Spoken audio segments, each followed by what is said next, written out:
Hi, everyone, and welcome to this demo around getting started with the Ignite UI React Data Grid. Ignite UI, if you're not aware, is a modern tool set that covers Angular, React, Web Components, and Blazor with all of the components that you need to build any type of modern web application. Here I am at the Ignite UI homepage at Infragistics.com, and you can just go to igniteui.com and you will get here and then select React from the main menu. Just want to highlight some of the grid features and samples that we have available, and we're going to go into building a grid using Ignite UI, using our CLI, and then we're going to look at our app builder product as well. So this is a hierarchical grid. You can see we have cell templates in the grid. We have spark lines, all kinds of different UX that you may or may not want in your app. You've got filtering. We have different filter options in the grid. If I jump over to my org chart sample, this is a tree grid, which is giving me roll-ups based on the hierarchy of my users. My financial portfolio is a beautiful financial fintech type app where I can look at stocks. You'll notice features like searching. You can hide or show columns. You can pin columns to the left or to the right. You can also export to Excel. Our sales dashboard is our pivot grid, which is just like an OLAP pivot grid in Excel. So you have different options for filtering. You can do different types of aggregation. You can add dimensions and measures with your columns and rows here in the selector on the right. And of course, export to Excel. And our fleet management app is demonstrating a dark theme, of course, but also a cool feature that allows you to have a sort of master detail on any row. You can inject a div. In this case, there's a div with a tab, and I have different information within each drill down for my master detail. So a really cool sample, and it just kind of demonstrates some of the cool capabilities that you can do with the Infragistics React Data Grid in our Ignite UI product. So what we're going to do is we're going to click Get Started for free. And now I'm at the docs sample browser. Everything's integrated. You can see as I select items, I can look at a sample, look at the code for that sample. But let's go over to the Ignite UI CLI. We're going to use this in Visual Studio Code to build out a grid experience. Here you would install the Ignite UI CLI. So I'm going to copy that. I have a workspace open in VS Code already. I'm going to paste that in.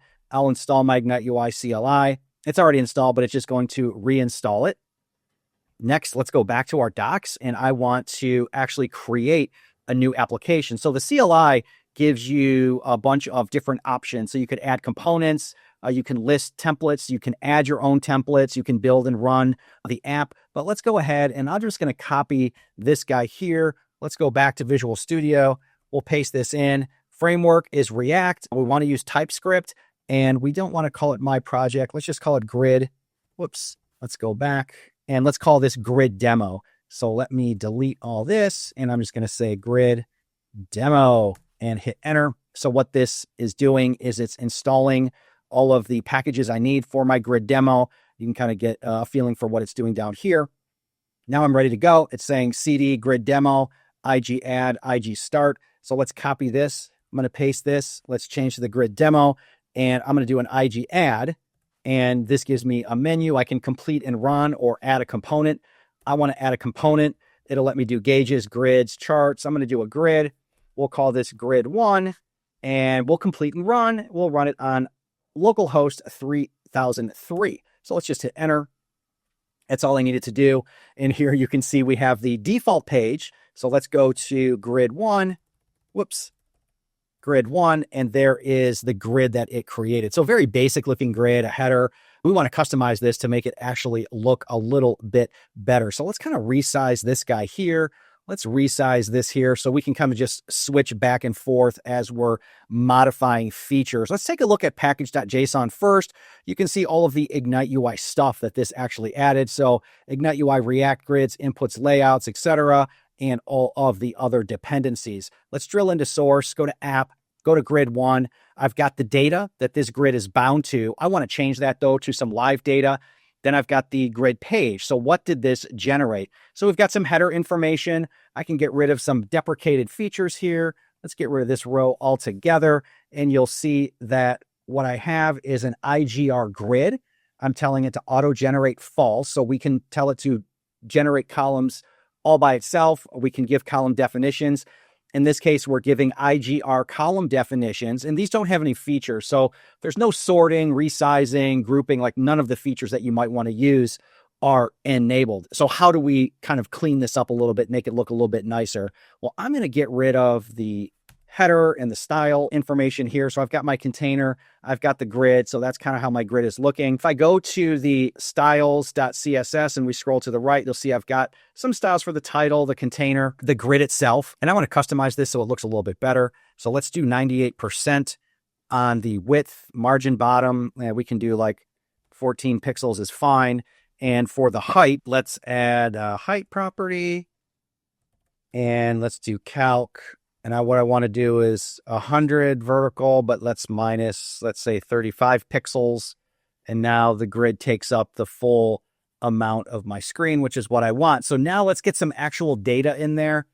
I have a web service, a Northwind Cloud, and in here, I've got my employee orders API. So let's go ahead and take a look at this. I'll try it out, click execute.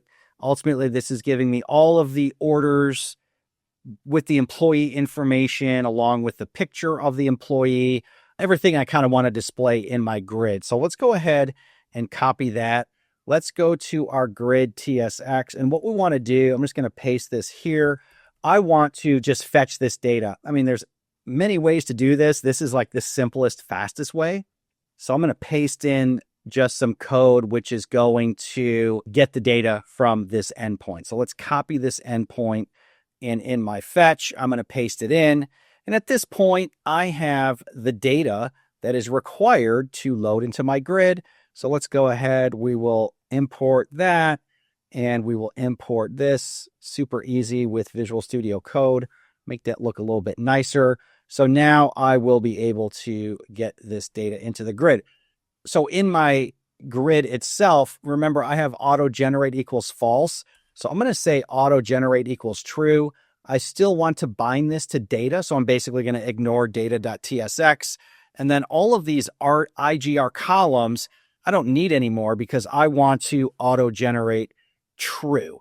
So let's go back here to our grid, and we will do refresh, and there is the data from my endpoint. So actually really cool. I have all my employees, and the way that this grid works is we are virtualized on the column and on the row. So it doesn't matter how many rows of data that you're pulling back or how many columns, you are going to have the fastest grid experience on the market. This grid is blazing fast. So you can see here as I scroll, it's not showing like white space and funky screens. And when I go like this, the headers aren't wavy.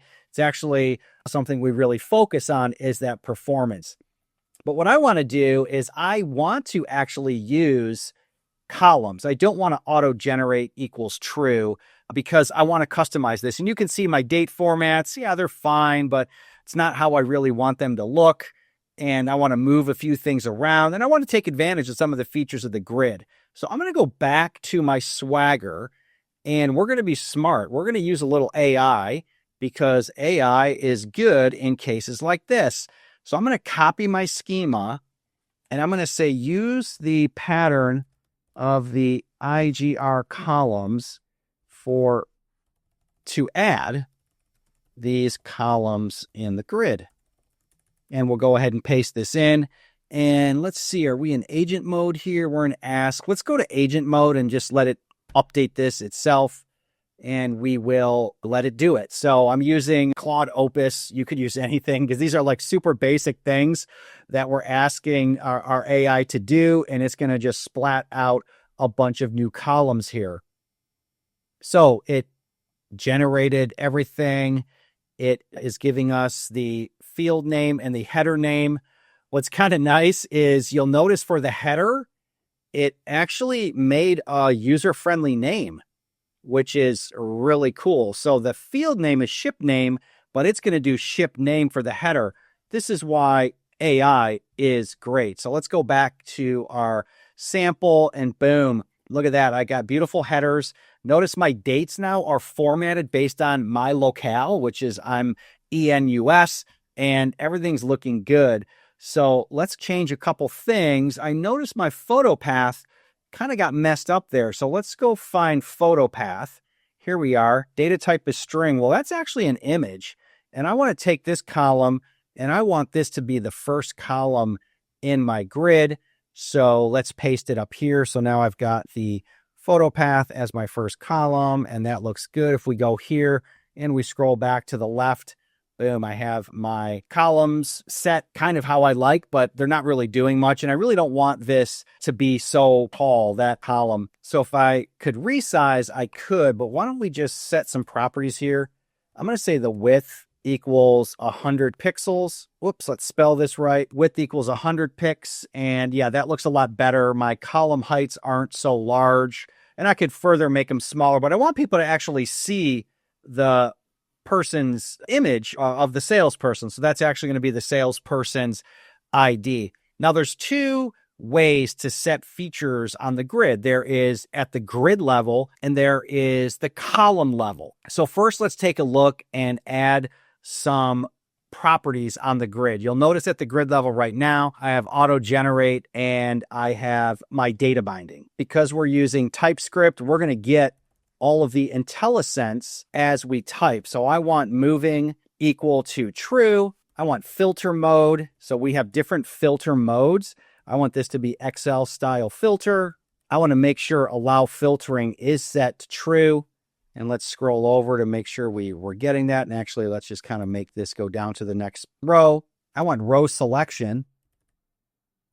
And I want that to be multiple, so you can actually click multiple rows. Now, we're not going to do anything with that, but you'll probably notice over here that the grid is actually updating. And let's hit enter one more time. And let's say row editable.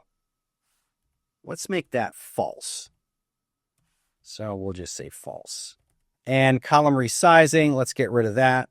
And we are done with setting up some grid level properties. So now you can see that the grid has changed. When I select items, they're selectable. I've got selectable rows. So you can see I can do multi and single select on the rows. You'll see I have an overflow, and this is cool. You can do things like move columns right or left.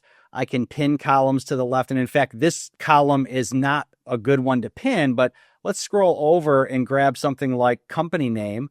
So here's company name. And I want to pin this guy to the left. And you can see here that now company name is pinned to the left. So when I scroll horizontally, that sticks to the left. However, you'll notice these aren't resizable. We haven't really gotten there yet, but the grid is starting to shape up on kind of what I want it to look like. So now let's go ahead and add some features at the column level. So we've set some features at the grid level. Now let's go and add features at the column level. And for this, I'm going to use AI as well because I want to update basically every single column, and it's a lot of typing to do. So I'm going to have AI do it for me. So in my AI, I'm going to say for each column, IGR column, add sortable equals true, filterable equals true, resizable equals true. So now let's just go ahead. We'll let agent mode take care of that, and we'll just see properties get added to each IGR column. And then my grid will more or less be ready to rock and roll. Oh, in fact, I forgot one. Sortable, filterable, resizable. I want groupable as well. So let's actually hit stop. Let's up arrow and let's say groupable equals true. Because that'll give us that nice Outlook group by, which everyone loves. They want to do data analysis. They want to do filtering, grouping. They want to do exporting, all kinds of stuff. And we're gonna do all of that. All right, so this kind of just rifled through, set those properties for me. We'll just click keep, and now you can see that everything is looking good. Let's go back to our grid, and what do we got? So now I have my resizable columns, obviously filterable columns, which we had. Remember, we could move columns. Also, what's interesting is I had that filter earlier. So here I had a number. So this is like a number filter automatically. This is strings. So I have my string filter, which is nice.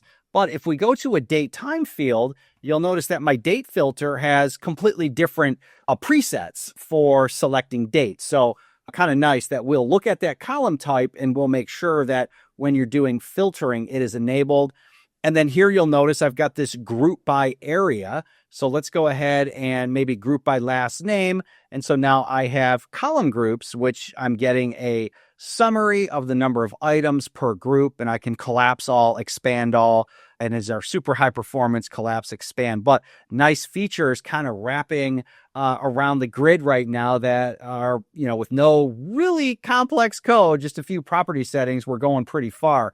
But I want to do more. I want to have export to Excel. I want to do advanced filtering. So how do I do that? So I'm going to go back to the docs, and I want to highlight that all of the samples here have like the TypeScript and everything that you would need to kind of do what I'm going to show you next. And we're just going to literally copy paste. So I want to look for the grid toolbar. So there's a toolbar on the grid that allows hiding, pinning, exporting, and filtering. If I scroll down here, you'll see that I've got this IGR grid toolbar. It has a title, and then it has actions, and those actions are filtering, pinning, hiding, exporting. I am going to highlight this toolbar, copy it, go back here. I'm just going to paste it right in. So again, I don't have to do anything more than literally copy and paste this into my grid definition. There's my grid. Now I want my grid toolbar. You can see here, I need to import the grid toolbar, and then we can import a few other items here.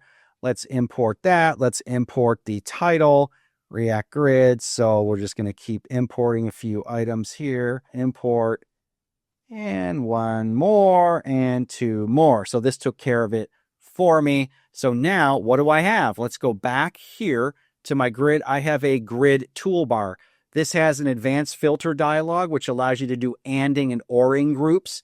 So for example, if I want to say contact title contains, so it's a search that I know will bring something back. Well, maybe just M, and I'll apply that. So I have my items, all that started with M. Let's go find contact title. Actually, it's probably down here.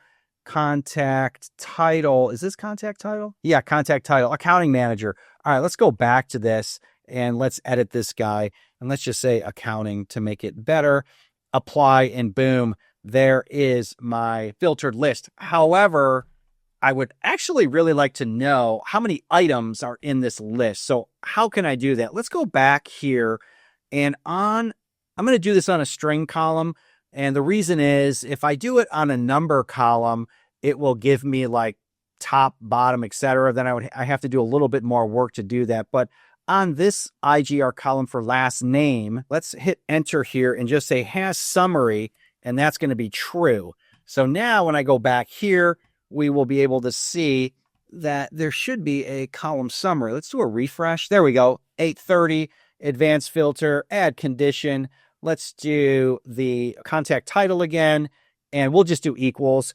I think it was accounting manager, apply, and we had 116 accounting managers. So pretty cool. We have the ability to pin columns here as well. So I can pin columns again to the right and to the left. I can hide columns. So if I don't want order ID, if I don't want photo path, I can just show and hide columns. And you can do all this before you bind to the grid as well.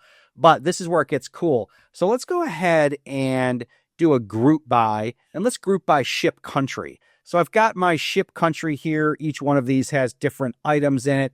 We'll expand a few. Let's go to export, Excel or CSV. I just exported this to Excel. Now I opened up Excel. It's on my other screen. Let me slide this over.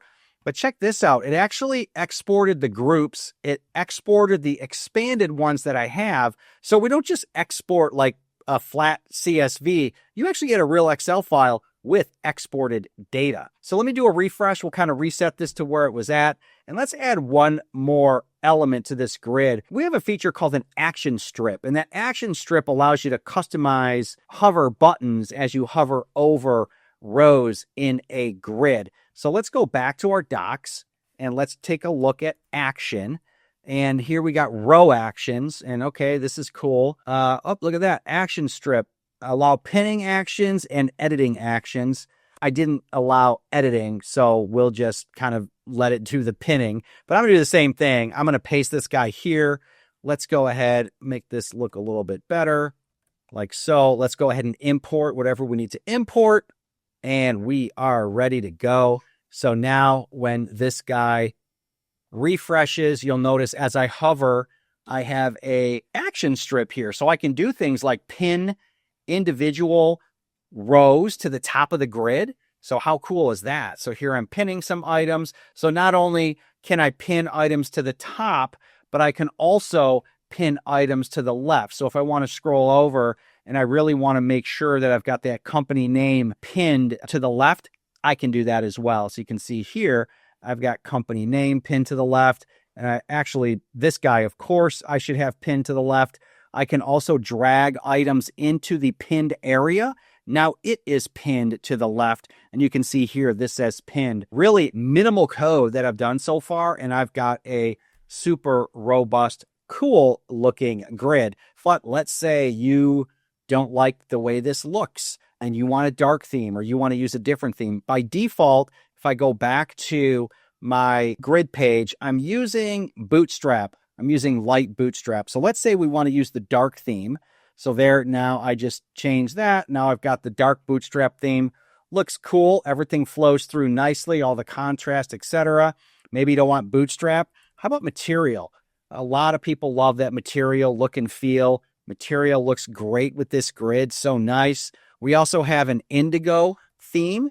So let's change this to indigo dark. There's my indigo dark. How does indigo light look? Let's check that out. Wow, that looks really nice. And then for folks, yeah, look at that. The toolbar looks great. And I can undo some of those pins.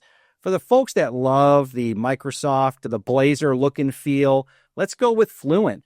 So now I have this beautiful Fluent. So Fluent, Bootstrap, Material, Indigo, or any sort of styling that you want. If I go here, you can see that I've got, some basic styles on the grid. I can customize this further, and I'll just paste in a couple colors here. So let's say we got a, slightly, I don't know, it looks pretty ugly, but a gray and a white. So let's say I just want everything to be white and look really nice.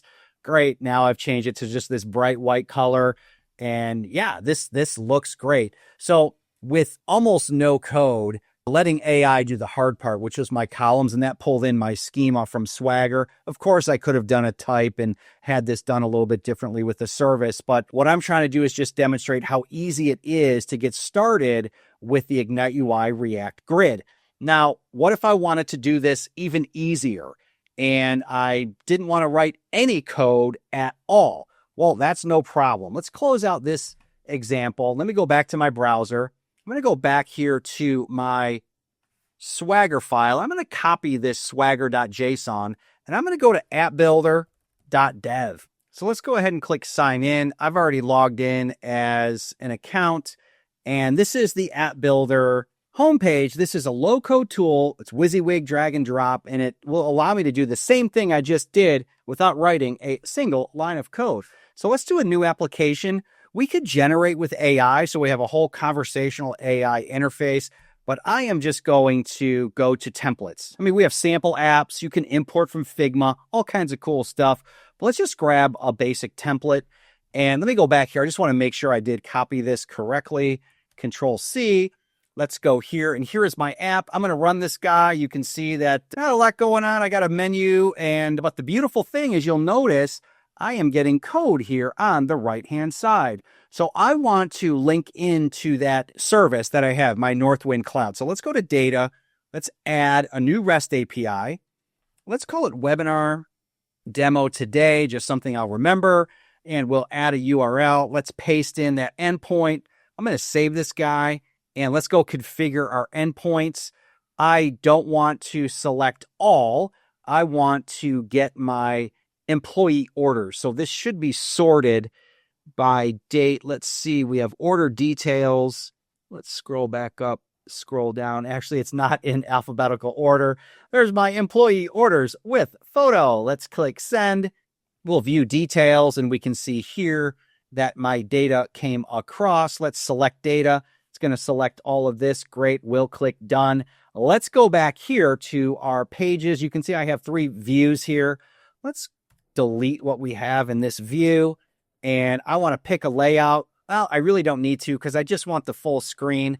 I'm going to go to the toolbox and I'm going to search for a grid. So let's drag this grid So you can see here that I have a grid displayed, and if I go to the actual size, you can see that there's data bound, and I have all of the columns and all this good stuff. And when I select items, you'll note that the properties on the right-hand side are changing. So let's go and bind this to my webinar today, employee orders with photo. And for my primary key, I actually do have a primary key field, which is great. And I am ready to rock and roll. Let's hit play.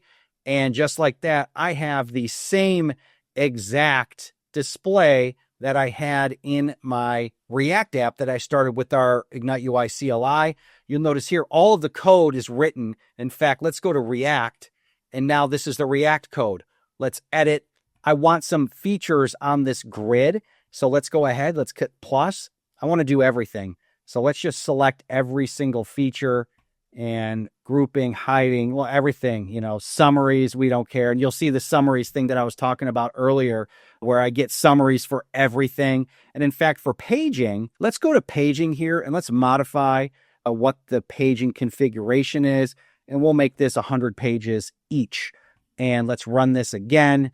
And boom, I've got a grid that looks amazing. It has all of my column summaries. It has grouping. It has all the filtering, everything that we already did. Let's go back to edit. I want to change this theme to my Fluent Light, which we had before, and I'm done. So let's give this a name. We're going to call this Demo Grid 01, and I want to publish this now to GitHub. So I can click the down arrow. You'll notice that I selected React. I can do Blazor, Angular, etc. I want to publish to GitHub. I could do Azure DevOps. I could download a zip file. So let's publish to GitHub. Give this a name, Grid Demo 01. I could also publish this as GitHub Pages. So on this link here, deploy to GitHub Pages, I can do that as well. So I just have a running app. Let's click Publish. Now this is generating the code, generating the repo, and here I am inside of GitHub now, and it's generated this app. Well, what is it going to look like? Let's go to code, copy this guy. Let's go back to VS Code. I'm going to do Command-Shift-P. Let's do a git clone on that Git repo. Let's just put it in that location. Let's open this guy up, and here we'll do a Control-Tick to bring up my, Control-Tick to bring up my terminal. And I want to do what I just did earlier, npm install and npm start. And this will install all the dependencies. You can see when I go to my package.json, it has all of the Ignite UI dependencies that we saw earlier. We can close out this and we'll move this over a little bit. So the purpose of something like App Builder is that if you're new to Ignite UI or you're building an app from scratch, or you just want to start getting something going, without knowing everything about the component, App Builder is a perfect way to go. We have customers that build entire app with App Builder, or they're just creating pages, generating apps, copy and pasting. So what did this do here? Demo, that was my old guy here. What is this? Is localhost 303 still running somewhere? No, there we go. So here we are. This is the grid that was created with App Builder. You can see it's the same. My dates look great. I still have my date filters. All of the columns are here. All of the features that we saw earlier are here. All the advanced filtering, my exporting, pinning, hiding, etc. All that with doing no code. You can see here I have a nav, so I kind of have this mini nav bar on the left-hand side. So with that, it gives you an idea of how easy it is to get started with Ignite UI for React to build out high-performance data grids, either using our CLI and working with AI to kind of take care of some of the grunt work, or just starting with App Builder to generate something that looks beautiful, is the best performing grid on the market, and will get you started with beautiful digital transformation and data display in your applications.